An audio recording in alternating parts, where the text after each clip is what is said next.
सेवा नाम साईं बंदे, अलग है साईं पूजा। सेवा नाम साईं बंदे, अलग है साईं पूजा। हर जीवों में साईं बसा है, हर जीवों में साईं बसा है, कोई न लागे दूजा। अलग है साईं पूजा, अलग है साईं पूजा। सेवा नाम साईं बंदे, अलग है साईं पूजा।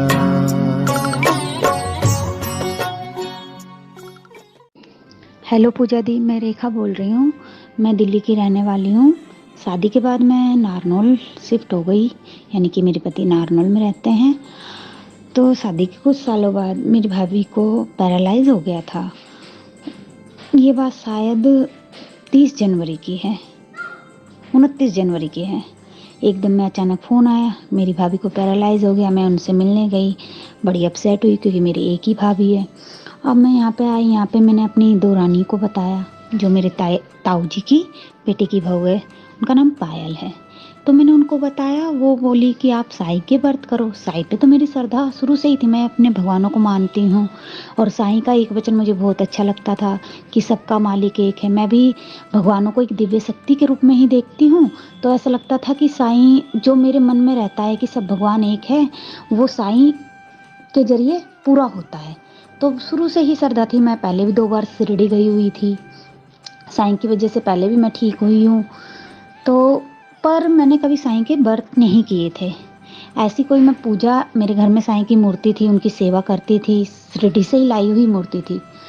तो वो पायल ने बोला, भाभी आप एक बार साईं के 9 गुरुवार करो। क्या पता आप इतने टेंशन में हो, आपकी एक ही भाभी है, 5 बहनें हो आप, क्या पता ठीक हो जाए। घर में भी सब परेशान थे। मैंने साईं के 9 गुरुवार करे। पैरालाइज हुआ था उनको। मैंने शायद गुरुवार लिए थे अप्रैल या फरवरी के लास्ट महीने में। तो क्या देखते हैं, 9 गुरुवार, और मेरा एक भी गुरुवार बीच में छूटा नहीं। मैंने साईं से प्रार्थना करी, साईं मेरे गुरुवार बीच में छूटने नहीं चाहिए। मेरी भाभी बहुत तकलीफ में है, उनकी तकलीफ आप हर लो। तो मैं क्या देखती हूँ, इलाज तो भाई उन्होंने करवाया, पर इलाज तो सभी करवाते हैं, क्या सब ठीक होते हैं? पर मेरी भाभी ठीक हुई क्या, 9 गुरुवार के अंदर अंदर मेरी भाभी चलने फिरने लग गई। इसके बाद मैंने और भी साईं के व्रत किए हैं, बच्चों के लिए किए हैं, बच्चों के स्कूल में एडमिशन के लिए किए हैं, वो सब मेरे सफलतापूर्वक रहे हैं।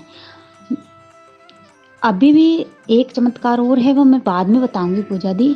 पर मेरा ये चमत्कार, इस चमत्कार से मेरी साईं 9 गुरुवार पे श्रद्धा इतनी बढ़ गई है कि मैं इनकी सबको ये बताती हूँ। मैंने जब उद्यापन करा तो मैंने लिख के, जो भाभी के साथ हुआ था, जो मेरे साथ साईं का चमत्कार हुआ था, जब हम 9 गुरुवार में व्रत कथा यानी कि बांटते हैं, उसका एक दूसरे को देते हैं, तो वो मैंने किया था। और मैंने जैसे खुद अपने हाथों से लिखा था और बाकी मैंने फोटोकॉपी करवाई थी। सबको हैरानी हुई कि साईं के 9 गुरुवार में भाभी ठीक हो गई। 9 सप्ताह में पैरालाइज का बंदा ठीक हो जाए, यानी चलने लग जाए धीरे धीरे। तो अब तो आज तो उन्हें देख लो तो ऐसा लगता है कि उसके कभी पैरालाइज ही नहीं हुआ। पर 9 गुरुवार के बीच में एक पैरालाइज बंदा खड़ा होकर चलने लग जाता है, ये तो एक चमत्कार ही है।